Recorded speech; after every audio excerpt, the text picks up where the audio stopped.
17-year-old Kyle Rittenhouse, who shot and killed 2 protesters in Kenosha, Wisconsin over the summer, has been released on $2 million bond, which means he's no longer in jail, he's no longer in custody.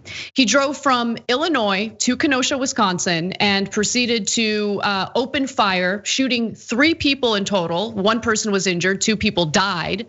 And as a result, he was arrested and is facing multiple serious charges, including first-degree intentional homicide, first-degree reckless homicide, attempted first-degree intentional homicide, and other charges, but those are the most serious.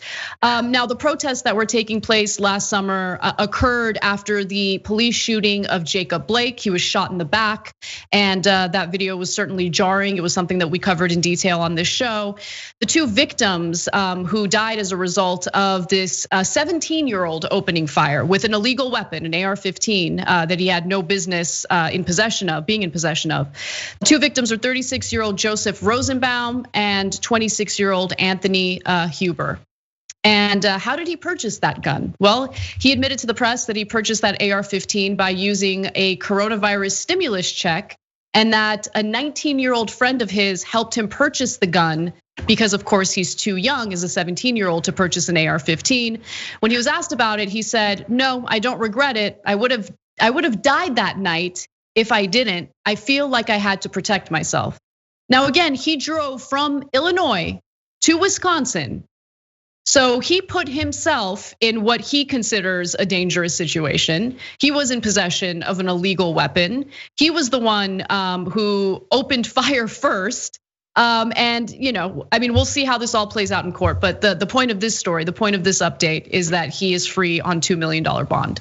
I have a couple of thoughts about this. First and foremost, the circus that's happening today, we can credit the mainstream media for because they continue to shine a light, give a microphone, and continue to amplify the voices of all the circus, right?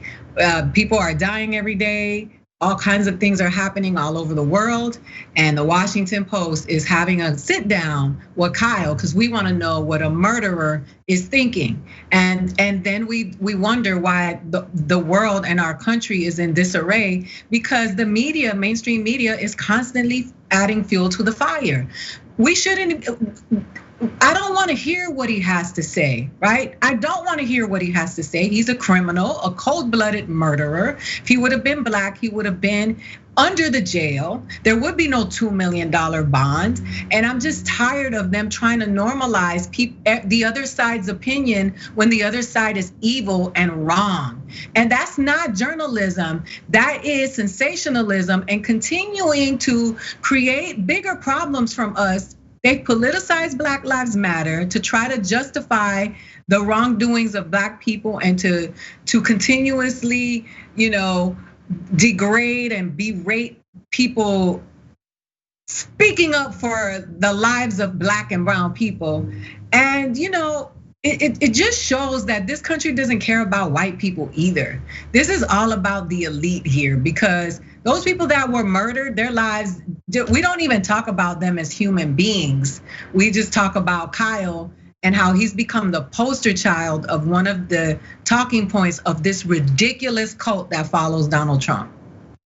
Yeah, to your point about the false equivalency between protesters who are, fighting back against a 2-tier justice system and all sorts of injustices that we've seen with our very eyes in various videos featuring police shootings, to equate them with right-wing gang members, because that's what they are, is pretty shameful and disgusting. And these are the same people who enable Donald Trump's denials of the outcome of the general election, people who are essentially enabling him to dismantle our democratic process. To say that Black Lives Matter protesters are basically like the left-wing component of whatever Kyle Rittenhouse is incredibly embarrassing and pathetic for any news organization that tries to draw that false equivalency. It's one thing to take a comment or a statement from Kyle Rittenhouse. He's gonna wanna defend what he engaged in, but I do think it's important for these media outlets to be incredibly clear about what he did wrong.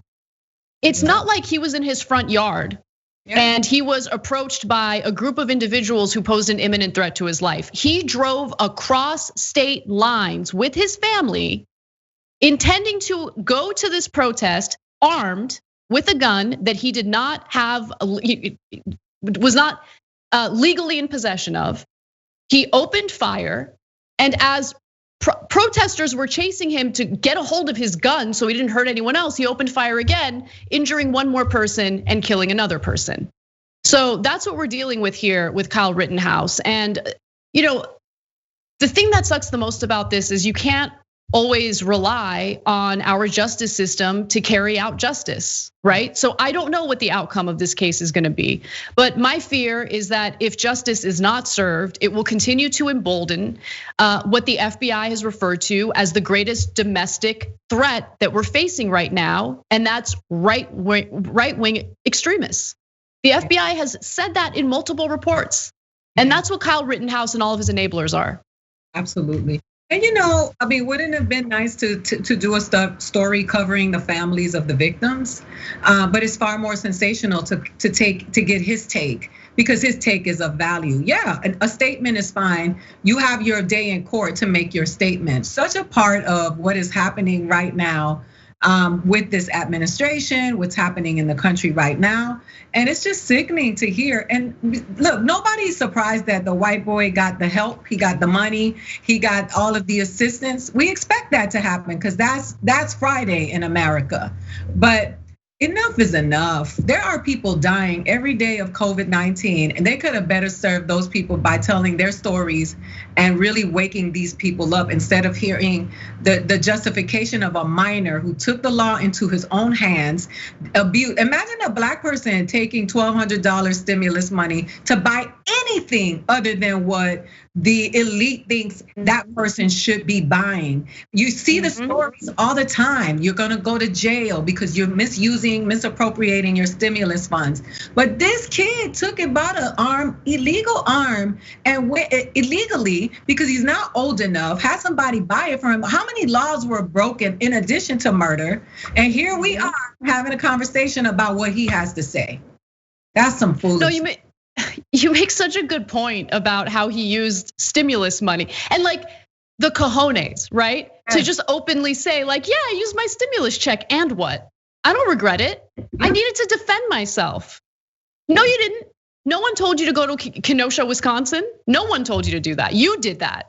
He bought a gun and killed people. If a black kid would have bought some Jordans with that $1,200 and the media would have got a hold of it, it would have been a big story. He bought a weapon to murder people. And then people don't want to hear about Black Lives Matter. We don't want to hear about y'all. We tired of y'all. Thanks for watching the Young Turks. Really appreciate it. Another way to show support is through YouTube memberships. You'll get to interact with us more. There's live chat emojis, badges. You've got emojis of me, Anna, John, JR. So those are super fun. But you also get playback of our exclusive member-only shows and specials right after they air. So all of that, all you gotta do is click that join button right underneath the video. Thank you.